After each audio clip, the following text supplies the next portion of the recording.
ওকে, আমি হচ্ছে কি যেহেতু জানতাম যে জানুয়ারি মাস পর্যন্ত আমি পারছি না কাজ হুম। করতে, তার জন্য আমি আসলে ইচ্ছাকৃতভাবেই ভ্যালেন্টাইনের কোনো প্রজেক্ট এবার হাতে নেই নাই। আচ্ছা। তো লাকিলি আমাদের ক্যাম্পে ঢোকার আগে যেই ২ সপ্তাহের মতন হুম সময় হুম ছিল এবং ক্যাম্পে ঢোকার পরেও আসলে আমাদের পার্টিসিপেন্টস দেখা গেছে অনেকে অসুস্থ হয়ে হুম, গেছে নানান বা কারণে, মিউজিক হ্যাঁ। একটা টাইম হুম। লাগে। সবকিছু মিলিয়ে না মাঝখানে দেখা গেছে যে গ্যাপটা ৩ দিনের ছিল সেটাকে ৫ দিন দিতে হয়েছে। না হলে হয়তোবা দর্শকদের সামনে আমরা এত সুন্দরভাবে প্রোগ্রামটাকে হুম। প্রেজেন্ট করতে পারতাম না। তো সেই জায়গা থেকে তখন দেখা গেছে ৫ দিনের ব্রেক, ঠিক আছে ৩ দিনের একটা নাটকের শুটিং এ আমি চলে হুম। গেছি।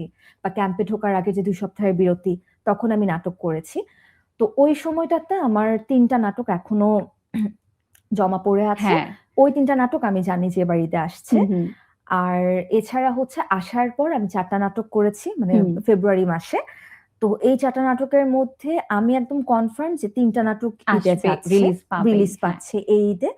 আর বেসিক্যালি ৩ তারিখ থেকে, হুম। মার্চের ৩ তারিখ থেকে আমার একদম রোলার কোস্টার রাইড হুম। এবং এটা শেষ ঈদের হবে ঈদের কোথায় যেয়ে? ঈদের পরের দিনও শুট করব। তার মধ্যে রিংকু ভাইয়ের একটা কাজ, আমি হুম, একজন খুনি খুনি বলছি। বলছি। হুম। এই কাজটা নিয়ে আমি খুবই এক্সাইটেড কারণ আমি আসলে খুব রিসেন্ট টাইমে জোভান ভাইকে এভাবে দেখিনি। হ্যাঁ।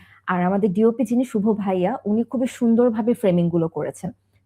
শুভ ভাইয়া থাকলে আমার যেটা সুবিধা হয় কি, পারফরম্যান্সটা করার পর না ভাইয়া হুম। কিছু ইনপুট দেয়। তখন আচ্ছা। যদি একটু ভাইয়াকে রিকোয়েস্ট করি যে, "ভাইয়া প্লিজ আরেকবার টেকটা দেই" তাহলে উনি আবার নেয়। আচ্ছা। তো এটার জন্য আসলে শুভ ভাইয়া টিমে থাকলে না আমি একটু নির্ভার হয়ে যাই।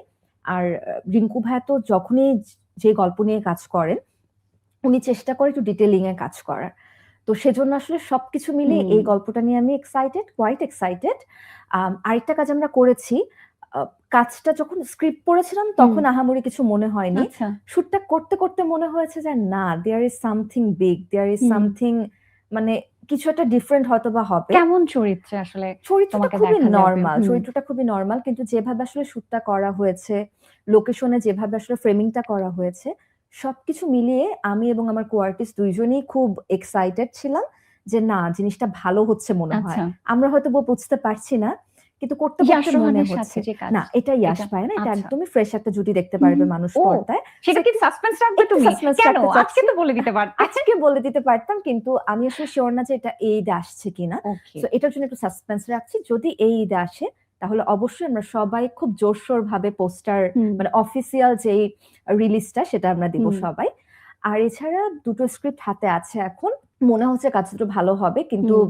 শুটিং এ নামার পর আসলে বুঝতে পারব। পুরোপুরি। হ্যাঁ, কারণ অনেক সময় দেখা যায় স্ক্রিপ্টটা তো ভালো, কিন্তু শুটটা না ওরকম মন মতো হ্যাঁ, হয় নাই। এক্সিকিউশনটা অনেক বড় হ্যাঁ, একটা ভূমিকা আবার রাখে। রমজান মাসে না এটা একটু টাফও হয়ে যায়। অনেক। কারণ আমি হয়তোবা আম রেস্ট নিয়ে কাজ করতে হ্যাঁ। যাচ্ছি। টিমের সবাই তো আসলে তা না। না। আমাদের তো টিমের যারা মেম্বার আছেন, লাইটের ভাইয়ারা বলি, প্রোডাকশনের ভাইয়ারা প্রোডাকশন এ। বলি, তারা তো আসলে টানা কাজ করে। হুম। তাদের মধ্যে অনেকে আছেন দিন আনে দিন খায়। এরকম হুম, একটা হুম, হুম। লাইফস্টাইল তাদের। তো তারাও তো আসলে টায়ার্ড থাকে। সবাই মিলে আসলে চেষ্টা করি কাজটা ভালো করার। কতটুকু ভালো হয়েছে এটা আসলে দর্শকের প্রতিক্রিয়া থেকে আমরা হ্যাঁ, বুঝতে সেটা পারি।